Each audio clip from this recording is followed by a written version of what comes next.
La France a enfin un nouveau Premier ministre, donc c'est Monsieur Michel Barnier, je vous en avais fait part lors d'une vidéo hier, et les réactions des politiciens, on a dû attendre environ 20 secondes. Quelque chose me fait même penser qu'ils étaient tout à fait prêts à cette éventualité.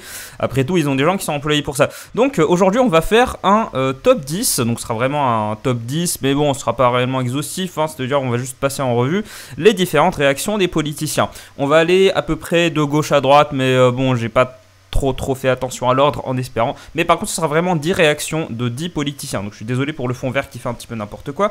Je vais tenter de m'écarter un peu. Alors, donc on commence avec la réaction de monsieur François Ruffin. François Ruffin qui est de base LFI. Et on commence, pour une fois, on commence doucement. C'est-à-dire avec un tweet avec lequel... pour lequel j'ai pas grand chose à dire, hein. Je suis globalement d'accord avec ce qu'il dit. Donc François Ruffin nous dit Michel Barnier, donc numéro 1, François Ruffin, Michel Barnier va-t-il revenir sur la retraite à 64 ans, rétablir l'ISF? Non, bien sûr que non. Macron l'a choisi à ses conditions, donc nous le censurerons. Alors, je dis que je suis d'accord. Dans l'intention peut-être, mais bon, vous n'arriverez pas à censurer grand-chose étant donné que même en prenant en compte la coalition, donc pas le groupe parlementaire mais vraiment la coalition, le NFP est très loin d'avoir une majorité nécessaire pour censurer. Surtout, on va le voir après avec la réaction des LR. Mais les gens qui sont plus à droite, il y en a qui considèrent vraiment le NFP comme un danger absolu. Après, ce serait mal connaître François Ruffin, qui reste malgré tout un social-démocrate. François Ruffin, il aime bien se donner un air de syndicaliste, un peu cégétiste, tout ça. Ça reste un social-démocrate, hein. Faut arrêter un petit peu, faut pas déconner non plus. Je suis très loin d'être de gauche, hein, mais bon, j'aime pas trop la psychose en politique. Alors... Macron l'a choisi à ses conditions, donc on va le censurer. On poursuit. Élu depuis 1973, il cumule 51 ans de mandat, politicien professionnel, casé et recasé au gré du vent, commissaire européen rémunéré pour ouvrir à la concurrence délocalisée. C'est tout sauf le changement, c'est la certitude que rien ne changera. Oui, je vous avais dit que j'ai pas grand chose à dire, c'est-à-dire que dans le fond, oui, je suis d'accord. Hein, bon, de toute façon, on va le voir à la suite de la vidéo par rapport à mes critiques de Monsieur Barnier. Mais globalement, oui, c'est quelqu'un qui est politicien professionnel. Je vois pas nécessairement le problème, hein, au fait que ce soit un politicien professionnel qui ait de l'expérience. C'est vrai, pour le coup, Michel Barnier, c'est pas... Je le répète encore une fois, vous aurez l'impression que je le défends, mais je m'en fiche, mais Michel Barnier, c'est très très loin d'être quelqu'un qui sort de nulle part. Au contraire, c'est un gars qui était là lors des négociations de Brexit. C'est un gars qui est... il a fait Mitterrand, Chirac, Sarkozy, donc voilà le pédigré. Mais par contre, oui, clairement, commissaire européen, c'est un eurocrate qui a été payé pour ouvrir la concurrence et délocaliser. Ma critique, ça serait, si vous êtes autant, le NFP, si vous êtes autant opposé à la délocalisation, en fait, de l'ouverture à la concurrence de services, c'est des ouvertures à la concurrence qui sont tellement absurdes que même les républicains s'y opposent. Si vous êtes contre ça, pourquoi est-ce que vous ne dites rien sur le fait qu'il faut au moins renégocier les traités européens ou alors sortir quasiment de l'Union européenne? J'ai eu des phases où j'ai été assez radical là-dessus. Bon, là j'ai plutôt tendance à moins dire mon avis, essayer d'être plus apartisan, mais pour le coup... Franchement, le programme du NFP est en grosse partie inapplicable parce que la France est dans l'Union européenne et que la France se laisse un petit peu marcher dessus au niveau économique, au niveau social, surtout au niveau social. Donc voilà, c'est la première réaction de François Ruffin qui est généralement, globalement, on va dire, il est assez juste dans ses critiques. Hein, c'est-à-dire que M. Barnier représente tout ce que François Ruffin et les gens du NFP n'aiment pas, qui est le NFP qui est globalement de gauche, on va dire qu'il va du centre-gauche à l'ultra-turbo-gauche, non, faut pas déconner non plus, mais le NPA qui sont pas connus pour être le nouveau parti anticapitaliste et y compris des gens antifa qui sont pas connus pour leur clémence à l'égard de ceux qui sont en désaccord avec eux. Donc on passe donc numéro 2, monsieur Jean-Luc Mélenchon. Il fallait bien qu'il apparaisse au bout d'un moment dans ce classement. C'est pas vraiment un classement, vraiment j'ai fait ça à la va-vite. Donc la réaction de Mélenchon, il y a une vidéo, malheureusement la vidéo a un son beaucoup trop bas.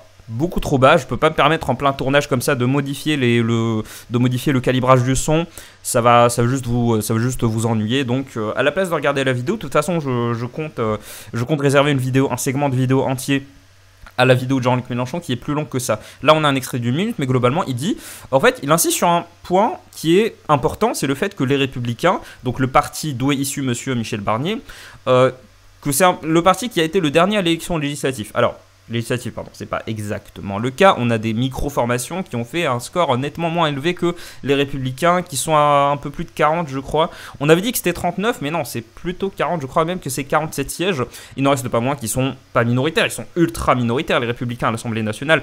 Par contre, là où je peux critiquer le NFP, c'est pour ça que je voulais vous montrer ce tweet, c'est que les responsables du NFP, et ce que je suis en train de dire, ça va se confirmer dans le reste de la vidéo, font passer la France pour un régime parlementaire. Et ce qui fait qu'en fait, ça minimise beaucoup le problème. Les responsables du NFP, plutôt la France Insoumise pour le coup, minimisent énormément le problème en essayant de faire croire aux Français que, et je suis sûr qu'il y a des gens qui sont convaincus après ce matraquage, et je pense vraiment qu'il y a des gens qui sont convaincus que c'est l'Assemblée nationale en France, en République, qui élit le Premier ministre. C'est pas comme ça que ça marche. Allez, référez-vous à la lettre de la Constitution, allez voir la pratique. En pratique, il faut qu'il y ait une majorité claire qui se dessine, c'est-à-dire 45-49%, loin devant un autre parti d'opposition qui ferait potentiellement peut-être 35%. En tout cas, il faut vraiment qu'il y ait un écart. Mais de toute façon, même si le NFP est la formation qui a eu le plus de députés, la coalition, on parle strictement de coalition, non pas de groupe parlementaire, Macron il fait ce qu'il veut. Et ça fait que le problème il est beaucoup plus grave que ça. Le problème c'est pas que Macron fait du déni de démocratie, non, parce que de toute façon la constitution pour laquelle le peuple a voté, la Constitution prévoit que Macron puisse décider absolument, et ça a été fait spécifiquement pour ça. C'est le truc que vous ne dites pas à vos électeurs, le NFP. C'est assez malhonnête. La Constitution a été faite spécifiquement pour protéger, enfin pas protéger, mais pour permettre au président de gouverner, gouverner comme le Premier ministre. Le président est le chef de l'exécutif, il a un rôle éminemment politique, c'est comme ça, alors que normalement dans un régime parlementaire c'est censé être l'inverse. C'est pour permettre au président de la République, spécifiquement des cas comme ça, c'est pour permettre au président de la République de gouverner, même dans une France avec une Assemblée nationale qui est ultra divisée. Vous êtes en train de sérieusement minimiser le problème. Et moi je pense que vous minimisez le problème parce que le problème il est beaucoup plus grave que ça. Le problème c'est qu'on a une constitution qui permet à Manu de faire ce qu'il veut. La réaction et le fait de dire les Français réveillez-vous, allez manifester le 7 septembre, parce que oui il y aura des manifs, je pense, je parierais là-dessus, qu'il y aura des manifs partout en France, ça a été annoncé pour le 7 septembre. Donc vous dites aux Français allez manifester, en fait vous faites passer Macron pour quelqu'un d'autoritaire, mais oui il est autoritaire, mais le problème n'est pas là. Le problème n'est pas le fait qu'il ait nié le résultat des élections, c'est pas ça le problème. Le problème, c'est qu'il peut faire absolument ce qu'il veut. C'est-à-dire que même si on avait eu le RN qui était à 51%, non, Macron n'aurait pas choisi quelqu'un issu du RN, parce qu'il fait ce qu'il veut, et Macron, il a toujours été très clair vis-à-vis de sa position par rapport au RN, fascisme, xénophobie, europhobie, tout ça, ce genre de choses. Donc le problème, il est là. Je pense que vous n'adressez pas... je pense que vous ne parlez pas de ce problème-là, sous l'angle que j'essaie de défendre, pour une raison qui peut paraître un peu cynique, mais parce que la solution est beaucoup plus... On va dire la solution est beaucoup plus technique, et la solution n'est pas assez sexy au niveau de la communication politique. La solution, ça serait de renégocier les traités européens. Traités européens, donc on parle de l'Union européenne, qui est une institution qui fait tout pour que ces procédés soient les plus opaques possibles aux yeux des citoyens. Donc voilà, on a cette réaction de Jean-Luc Mélenchon. Donc ça, mon propos va se prolonger avec de façon beaucoup plus explicite là avec le tweet de monsieur Manuel Bompard qui s'est particulièrement démarqué lors de cette campagne, puisqu'il était sur tous les plateaux, hein, c'était genre des fois il était comme ça 1 versus 5. Donc Manuel Bompard nous explique: le président de la République assure le fonctionnement régulier des pouvoirs publics ainsi que la continuité de l'État. Il est en train de citer la Constitution, donc l'article 5. Alors, monsieur Bompard nous dit: en violant l'article 5 de la Constitution, Macron manque gravement à ses devoirs. La procédure de destitution prend tout son sens. Signe la pétition sur macrondestitution.fr. J'ai oublié de visiter ce site, mais je devrais aller voir ça. C'est vrai que le président peut être destitué par le Parlement en France. Il peut être destitué en cas de faute grave, c'est-à-dire genre trahison, détournement de fonds, un truc qui est avéré, qui est gravissime, qui est considéré comme une... Avant c'était le crime de haute trahison, mais la procédure de destitution est parfaitement possible. Sauf que bon, déjà le NFP est très loin d'avoir la majorité nécessaire pour prononcer la destitution du président de la République, mais surtout il invoque l'article 5. L'article 5, on va aller le lire tout de suite. L'article 5 de la Constitution dispose que le président de la République veille au respect de la Constitution, il assure par son arbitrage le fonctionnement régulier des pouvoirs publics ainsi que la continuité de l'État. Il est le garant de l'indépendance nationale, de l'intégrité du territoire et du respect des traités. En quoi le fait qu'il ait choisi M. Barnier viole cet article ? Essayez de m'expliquer, ou alors il y a un truc que j'ai pas compris. Parce que le fait, pardon, qu'il ait décidé de désigner Monsieur Barnier, à aucun moment ça contredit ce qui a marqué là.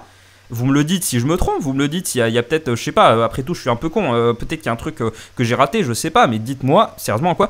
Donc, habile Monsieur Bompard, j'ai envie de dire habile, franchement, là en gros, Monsieur Bompard essaie de nous faire croire que Macron aurait fait une faute. On dirait, ça m'agace beaucoup cette situation. Ça m'agace parce qu'on dirait que je suis en train de défendre Macron, alors que pas du tout. Macron fait partie des politiciens pour lesquels j'ai le moins de respect. On va dire j'ai une espèce de révérence parce que le gars il a quand même réussi à... Enfin, en tant que gars qui étudie ça un peu de loin, c'est fascinant. Le phénomène Macron est un des phénomènes les plus fascinants que j'ai pu observer pendant ma vie, en tout cas d'analyste, de chroniqueur indépendant comme ça sur YouTube. Mais par contre, on va dire moralement, humainement, politiquement, mais il représente absolument tout ce que je déteste. Je ne le défends pas. Par contre, c'est malhonnête d'essayer de faire croire aux Français que Macron a violé la Constitution. Je n'aime pas Macron, mais j'aime encore moins la mauvaise foi. Voilà. Donc, réaction suivante. On va parler d'un sujet qui est plus intéressant, qui est un peu plus sexy politiquement, c'est-à-dire qui intéresse un peu plus les gens, puisque c'est beaucoup plus controversé. C'est le fait que, donc on va lire le tweet. Macron et Le Pen viennent de former un accord pour Michel Barnier, Premier ministre, obsédé par... Donc déjà ça c'est faux, on va le voir avec la réaction de Marine Le Pen après. Obsédé par l'immigration, à voter contre la dépénalisation de l'homosexualité, s'oppose au partage des richesses, illégitime, on censure Barnier, on destitue Macron, on manifeste le 6 décembre. Littéralement, tout ce qui est marqué là est faux. Il n'y a pas une phrase juste, à part peut-être la déclaration, bon c'est pas vraiment une phrase, à part peut-être l'incitation à venir manifester, mais généralement il n'y a pas une seule phrase qui est juste dans ce tweet. Macron et Le Pen viennent de former un accord pour Michel Barnier Premier ministre, c'est faux, on va le voir par la suite. Obsédé par l'immigration, c'est faux. À voter contre la dépénalisation de l'homosexualité, c'est faux. S'oppose au partage des richesses, pour le coup... Pour le coup, peut-être que celle-ci est vraie, peut-être que j'ai eu tort. Illégitime, non, parce qu'il n'y a pas de question de légitimité. Pour le Premier ministre, la France n'est pas une république parlementaire à 100%. C'est quasiment un régime présidentiel. Enfin, on va dire que c'est une république parlementaire, un régime parlementaire à prééminence présidentielle. Je le répète, je le martèle. La Constitution a été faite spécifiquement pour les cas comme ça. Pour que le président puisse lutter efficacement, sans aucune difficulté face à une Assemblée nationale réfractaire. Ça a été fait spécifiquement pour ça. Donc arrêtez d'essayer de nous faire croire que Macron... Donc, pour revenir au tweet de M. Boyard, c'est n'importe quoi. Est-ce qu'il y a cette idée reçue, on va dire, ça circule pas mal, apparemment, il se serait opposé à la dépénalisation de l'homosexualité. Donc, je ne défends pas M.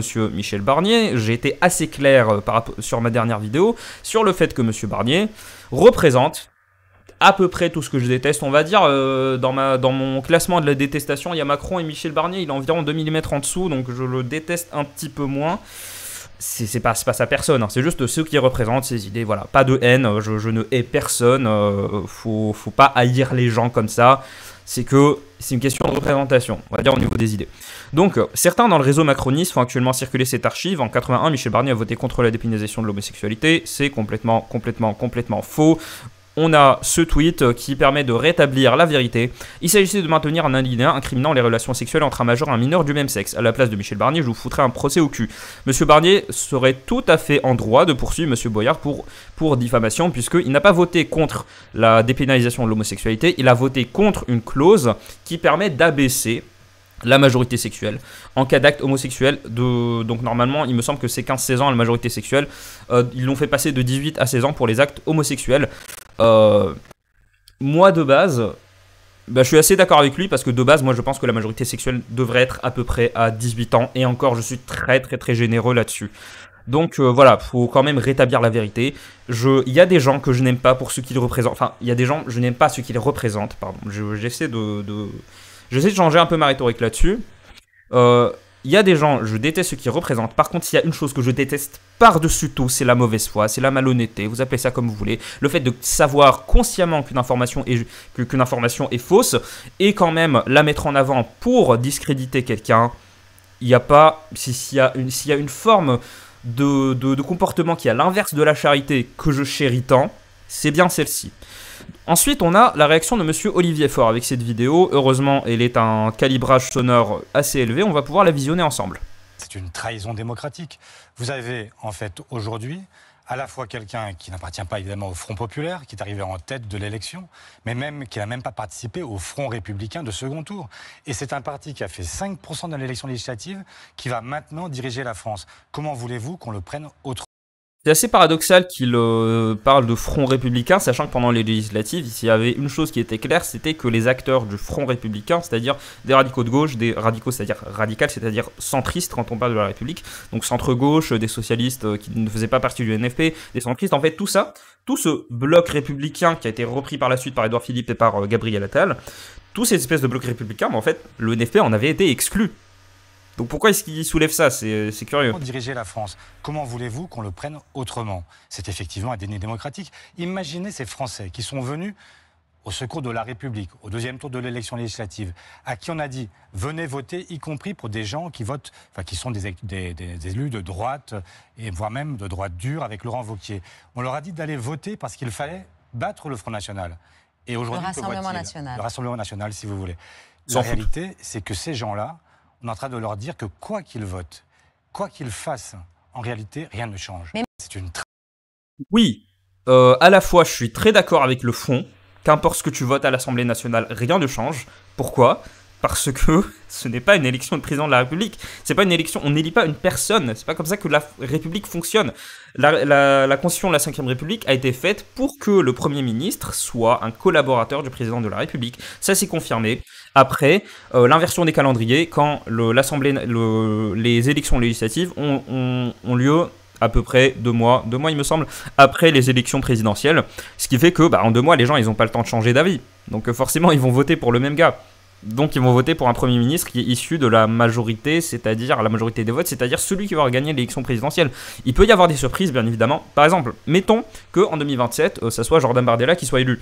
Non, il n'aura pas de majorité à l'Assemblée nationale, et pour choisir un Premier ministre, là pour le coup, on va voir ce qui va se passer, mais ça peut être très intéressant. Je ne pense pas que le RN va gagner les prochaines élections. Je pense qu'il y aura, comme d'habitude, un front, ce qu'ils appellent un front républicain. En gros, c'est quelqu'un, je sais pas, peut-être que ça sera Édouard Philippe, je n'en sais rien. Bon, il est encore un peu tôt pour faire des pronostics, mais ce que nous dit Olivier Faure, c'est que si tu votes à l'Assemblée nationale, en fait, on s'en fout. Oui, on est d'accord. Mais dans ce cas-là, le problème, c'est quoi? Enfin, dans ce cas, la solution, c'est quoi? Est-ce que c'est le fait d'aller dire aux Français, allez gueuler, allez-y, le 7 septembre, allez gueuler dans la rue, parce que c'est un déni démocratique? Non, il faut expliquer clairement aux gens le fait que la Constitution a été faite pour ça. Il faut demander un changement de régime. Je crois que est-ce que le NFP... Non, le NFP ne demande pas de changement de régime, mais Mélenchon, dans les élections de 2017, disait il faut passer à la 6ème République, etc. Mais c'est un truc qu'il faut comprendre. Désolé si j'ai l'impression d'être un phonographe rouillé là qui arrête pas de tourner sur les mêmes 15 secondes, mais la Constitution a été faite spécifiquement pour permettre au président de gouverner face à une Assemblée nationale réfractaire. Ça a été fait spécifiquement pour ça. De la même manière, on avait gueulé quand il y a eu le 49.3. Oui, j'ai envie de dire, vous avez parfaitement le droit de gueuler, mais la Constitution a été faite pour ça. Donc, faut demander un changement de Constitution, faut demander un changement de régime, pas simplement gueuler. Ensuite, on a la réaction de Ursula von der Leyen. Bon, là, ça va être très très rapide. Hein. Donc, Michel Barnier, c'était un eurocrate. Hein. Il était commissaire européen. Est-ce qu'il était député européen? Je ne pense pas, ça m'étonnerait pas. Donc on a Ursula von der Leyen qui dirige la Commission européenne, qui dit « Félicitations à M. Barnier pour sa nomination au poste de Premier ministre. Je sais que Michel Barnier a les intérêts de l'Europe et de la France à cœur, comme le démontre sa longue expérience. Je lui souhaite beaucoup de succès dans sa nouvelle mission. » Von der Leyen ne peut pas s'empêcher de l'ouvrir à chaque fois que quelqu'un est élu démocratiquement, et en fait ça montre que voilà, en gros la démocratie on la respecte, on accepte le choix, on félicite les gens quand en fait c'est des gens qui sont d'accord avec nous. C'est ça qui est génial en Union Européenne, c'est que en fait la démocratie c'est quand les gens ils votent pour quelqu'un que j'aime bien. Sinon, attention, nous allons observer la situation avec une grande attention.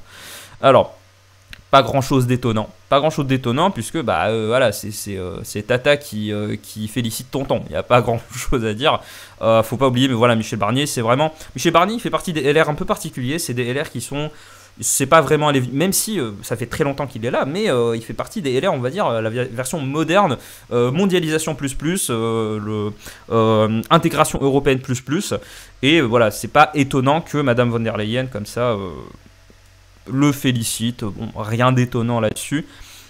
Mais pour le coup, c'est vrai que l'Union européenne, on va dire, est essentiellement constituée d'États parlementaires, de démocratie parlementaire, contrairement à la France qui a une grosse prééminence présidentielle. Mais par exemple, la Belgique, hein, ils ont eu 500 jours sans gouvernement parce que la Chambre basse n'arrivait pas à se mettre d'accord. En Suède aussi, il y avait eu ça.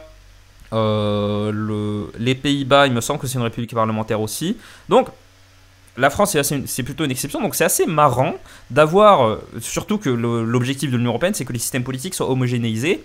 C'est assez marrant de voir quelqu'un, alors je veux pas rentrer dans le jeu du NFP à dire attention c'est une élection volée, par contre la logique parlementaire propre, chère à l'Union Européenne, voudrait qu'elle ne dise pas félicitations. Mais bon, comme je vous l'ai dit, la démocratie c'est bien quand les gens ils votent pour qui je veux. Ensuite, on a monsieur François-Xavier Bellamy. Donc, pourquoi est-ce que je vous montre ce tweet? Déjà, on va le lire. En acceptant cette responsabilité, Michel Barnier évite à la France le chaos qu'il a guetté et le coup de force d'une gauche pourtant minoritaire. Souhaitons-lui de réussir pour que ce moment si difficile soit enfin l'occasion d'une action utile face aux urgences du pays. Je vous montre ce tweet parce que les Républicains doivent être super contents. Par contre, c'est un piège parce que Macron, il y a sur pas mal de positions, il est aux antipodes des Républicains. Peut-être qu'en termes d'économie, tout ça, il les rejoint sur certains aspects, mais globalement, Michel Barnier, ça va être un idiot qu'on peut guider. Pour citer quelqu'un de célèbre par rapport à une personnalité qui n'a pas grand-chose à voir, franchement, faut pas on va dire, pas de réjouissance hâtive. Pas de réjouissance hâtive. C'est pas nécessairement mon avis, mais je dis, si jamais j'étais quelqu'un de LR, je trouverais un peu prématuré de se féliciter. Et surtout, c'est là où je trouve que c'est un peu idiot. Évite à la France le chaos qu'il a guetté, le coup de force d'une gauche pourtant minoritaire. Le coup de force n'aurait jamais eu lieu. En fait, je vois pas de quoi il parle. Mais bon, ça c'est l'alarmisme propre à nos politiciens. Vraiment, oui, c'est ça qui... D'ailleurs, oui, j'ai oublié de dire ça en début de vidéo, mais tout le monde va s'en prendre plein la gueule dans cette vidéo. Alors, ensuite on passe à... Ah oui, la réaction de monsieur Attal. On va voir ça. C'est un discours, donc le discours d'investiture, de passation de pouvoir entre Gabriel Attal, qui était Premier ministre jusqu'à il y a quelques jours. Donc, il y a une cérémonie où il se passe le pouvoir comme ça, en présence de pas mal de personnalités. Et il a été invité à s'exprimer, et il a dit ça. Ouvrez grand les oreilles, c'est assez intéressant. J'ai bien aimé la manière dont vous m'avez donné des... Non pas des leçons, hein. Pour ceux qui n'ont pas entendu, M. Attal vient de dire « Je ne me le permettrai pas ». Enfin, les enseignements, même si ça n'a duré que 8 mois, que l'on apprend quand on est Premier ministre. J'ai bien aimé la manière dont... Voilà. Un petit recadrage. Pour une fois, je n'utilise pas le mot petit à tort, mais c'est vraiment un tout petit recadrage, mais qui pique. Hein. C'est vraiment une seringue qui est pas très affûtée. Hein, vraiment. J'ai bien aimé ce passage. En gros, il lui dit petit, tu m'as. C'est sûrement en référence à une conversation qu'ils ont eue avant, parce que d'abord, il y a une conversation privée entre les deux. Sûrement en référence à ça. Donc là, on a Barnier qui lui dit petit, c'est pas toi qui vas me prendre la vie. Hein. J'ai bien aimé. Monsieur Attal, d'ailleurs, est-ce que vous trouvez qu'il est serein? Regardez ce sourire.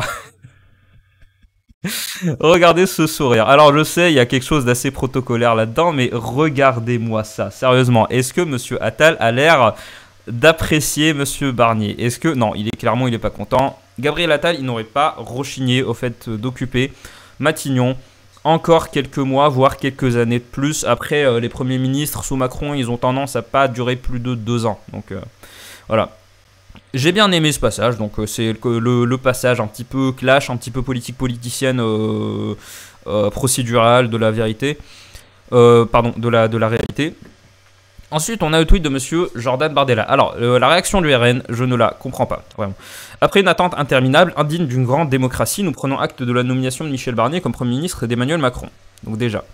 les 11 millions d'électeurs du RN méritent le respect, c'est notre exigence première. Nous jugerons sur pièce son discours de politique générale, ses arbitrages budgétaires et son action. Nous plaiderons pour que les urgences majeures des Français, le pouvoir d'achat, la sécurité, l'immigration, soient enfin traitées et nous nous réservons tout moyen politique d'action si ce n'était pas le cas dans les prochaines semaines. Alors déjà, rétablissons une vérité. Il y a une vérité qui convient de rétablir, la fameuse coalition qui va du RN jusqu'à Ensemble pour la République. Désolé, je n'arrive pas à me faire au fait qu'on ne peut plus appeler ça ni Renaissance ni LREM. Enfin, c'est trop chelou. Donc, rétablissons une vérité. Non, il n'y a pas de coalition entre le RN et Macron. C'est délirant comme idée. C'est délirant. Surtout que on a Attal qui a fait campagne, qui a fait des accords avec LR, avec le PS, avec le NFP, globalement, pour éviter que le RN ait plus de députés. Donc il y a eu des stratégies de désistement. Il y avait quoi encore ? Le fait que l'arc républicain dont il parle, que le RN en a été complètement écarté, comme quoi la stratégie de dédiabolisation établie par Madame Le Pen rencontre ses limites, autant dans le centre droit que à gauche, que le NFP, la stratégie de dédiabolisation, vraiment, ça a peut-être marché aux yeux de pas mal de Français. Par contre, ça n'a clairement pas marché aux yeux des politiciens. Donc, c'est quand même bizarre d'avoir le RN qui a été écarté pendant super longtemps, pendant toutes les élections législatives, et là d'un coup, ah oui, en fait, vous avez pas compris, mais en fait, ils font coalition. Donc déjà, ça, c'est débile. C'est complètement faux. Non, et on peut voir clairement autant dans le tweet, autant dans les réactions de Marine Le Pen que dans les réactions de Jordan Bardella. Non, il n'y a pas. En fait, Jordan Bardella, il est en train de dire nous nous réservons tout moyen politique d'action si ce n'était pas le cas. En gros, soit vous faites ce qu'on veut, soit on risque de soutenir une motion de censure à votre encontre. Donc là, en gros, il dit on prend acte, on va attendre le discours de politique générale. Bon, après, s'il y a un vote, ça m'étonnerait, mais ce serait très intéressant de voir s'il y a un vote après, parce que je vous rappelle que c'est optionnel, hein, le Premier ministre n'est pas obligé de le faire. Ça va être intéressant. Mais il dit on va attendre le discours de politique générale pour décider. Donc là, en gros, il dit on ne s'est pas encore décidé. Par contre, bon, le fait que le RN, ça fait très longtemps qu'ils ont arrêté d'être critiques vis-à-vis de l'Union européenne, je pense pas qu'on peut s'attendre à une censure ou un truc comme ça, mais on peut pas parler de coalition, franchement. Je pense que le RN, ils sont contents de voir que ce n'est pas un Premier ministre du NFP, mais qu'on soit honnête, ça n'a jamais été une hypothèse crédible. Il n'a jamais été question pour Macron d'avoir un député qui vient du NFP, faut pas déconner non plus. Même quelqu'un du Parti Socialiste, ou alors même peut-être un radical de gauche, non, ça n'aurait jamais été le cas, sachant que toutes ces formations ont fait alliance. Ils ont fait alliance et dans le tas, il y a LFI qui pour le coup n'a jamais fait de stratégie de dédiabolisation. Donc on a une grosse partie de la classe politique qui est convaincue que LFI c'est le mal absolu et qu'il faut les éviter à tout prix. Donc je vous disais que la réaction du RN, je ne la comprends pas. C'est surtout par rapport à ce que j'ai dit avant sur le fait que il représente tout ce que le RN critique en fait, tout ce que le RN critique, tout ce qu'il a passé ces 5 dernières années à critiquer en termes de 5 dernières années, quasiment depuis 2017, tout ce que le RN a dit, en fait, toutes les oppositions du RN vis-à-vis de Macron, Barnier les représente en fait. Donc il n'y aura pas de changement. Mettez-vous ça dans la tête, il n'y aura pas de changement. Le Premier ministre, déjà, il n'est pas censé avoir un rôle si grand que ça. Si important que ça, pardon, il n'y aura pas de changement. Macron, il a pris Michel Barnier parce que Michel Barnier représente, mais Michel Barnier, il est tout à fait capable d'assumer les responsabilités d'un Premier ministre, c'est-à-dire un bras droit de Macron. Ils ont les mêmes idées, c'est le même gars. Donc, faudra pas s'étonner. Donc, je comprends pas pourquoi est-ce que le RN n'entre pas immédiatement dans l'opposition, c'est-à-dire de dire on connaît Michel Barnier, on sait ce qu'il a fait, voilà, l'Union européenne, c'est un néolibéral comme Macron, il veut l'approfondissement européen. Michel Barnier, est-ce que par rapport à ces trucs sur l'immigration, c'était il y a longtemps, et c'était quand il a balancé des trucs sur l'immigration, c'était l'époque où LR se cherchait un petit peu, et parce qu'il y avait toujours le coup de maillet de Macron qui résonnait encore, et c'était... Il a eu des déclarations contre l'immigration, mais c'était essentiellement contre la politique de Macron. Sauf que là, il est le chef du gouvernement de Macron. Donc bien évidemment que de toute façon, c'est pas lui qui décide, c'est Macron. Ce côté anti-immigration qu'il a pendant genre une phrase sur un plateau de CNews évoqué, mais bien sûr qu'il va pas le mettre en œuvre. Donc franchement, je comprends pas. Ensuite, on a les tweets de Marine Le Pen qui dit, alors on va voir si le calibrage est bon. Est-ce que le Rassemblement national pourrait participer à un gouvernement de M. Barnier ? Le Rassemblement national ne participera pas à un gouvernement de quelque nature que ce soit. M. Barnier n'est pas de nos idées et ils ont fait en sorte que le Rassemblement national ne puisse pas obtenir une majorité absolue avec toute une série de magouilles de désistement. Aujourd'hui, ils sont dans la situation que nous avions annoncée, c'est une situation de chaos. Nous verrons bien si M. Barnier arrive au moins à faire en sorte que ce budget puisse être équilibré. Est-ce que le Rassemblement Alors déjà oui, en effet, on approche, là on est en septembre, les discussions par rapport au budget vont commencer, puisque normalement c'est en octobre que les sessions commencent réellement.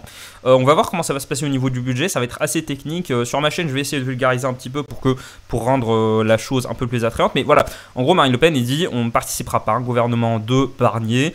Ils disent que situation annoncée celle du chaos, enfin au bout d'un moment les politicards faut vraiment que vous arrêtiez, non la France n'est pas en chaos. Quand il y a eu la dissolution, non la France n'était pas dans une situation de chaos. Il y a les les politiciens, purement politiciens, ceux qui siègent, les membres du gouvernement, mais la France c'est une grosse administration, faut pas déconner non plus.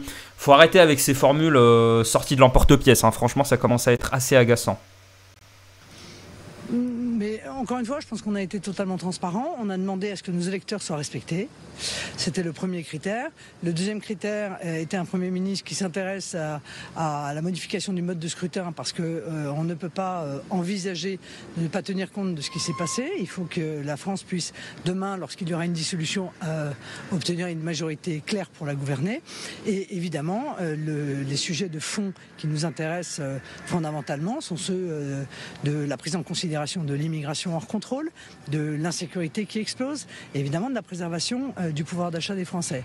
Donc, est-ce que vous pensez sérieusement, c'est pour ça que ça m'étonne de voir le RN aussi prudent par rapport à M. Barnier. Bon après c'est assez cohérent, c'est-à-dire le RN ils veulent quand même montrer la face, ils veulent quand même montrer un parti qui peut gouverner, sauf que bon, faut quand même pas se bercer d'illusions, hein. Il va rien faire contre le pouvoir d'achat, il va rien faire par rapport aux frontières. C'est un Macron bis, c'est même pas un Macron bis, c'est littéralement on peut considérer que c'est le bras droit de Macron. Donc voilà, on a fait le top 10 des réactions, je pense qu'on peut s'arrêter là. Dites-moi s'il y a des sujets que vous voulez que j'aborde. Je vais essayer de sortir un petit peu comme j'ai fait avec l'affaire de Charlie Hebdo. Je vais essayer de sortir un petit peu de la politique purement politicienne pour mettre en ligne des vidéos qui vous intéressent plus. Mon bras fait n'importe quoi. Pourquoi? Parce que le fond là vous le voyez pas, mais le fond il est blanc-gris.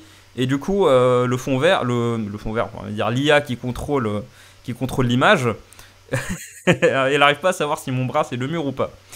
On dit l'IA va nous remplacer. Bon, je pense qu'on est bien parti pour être en sécurité pendant un sacré moment.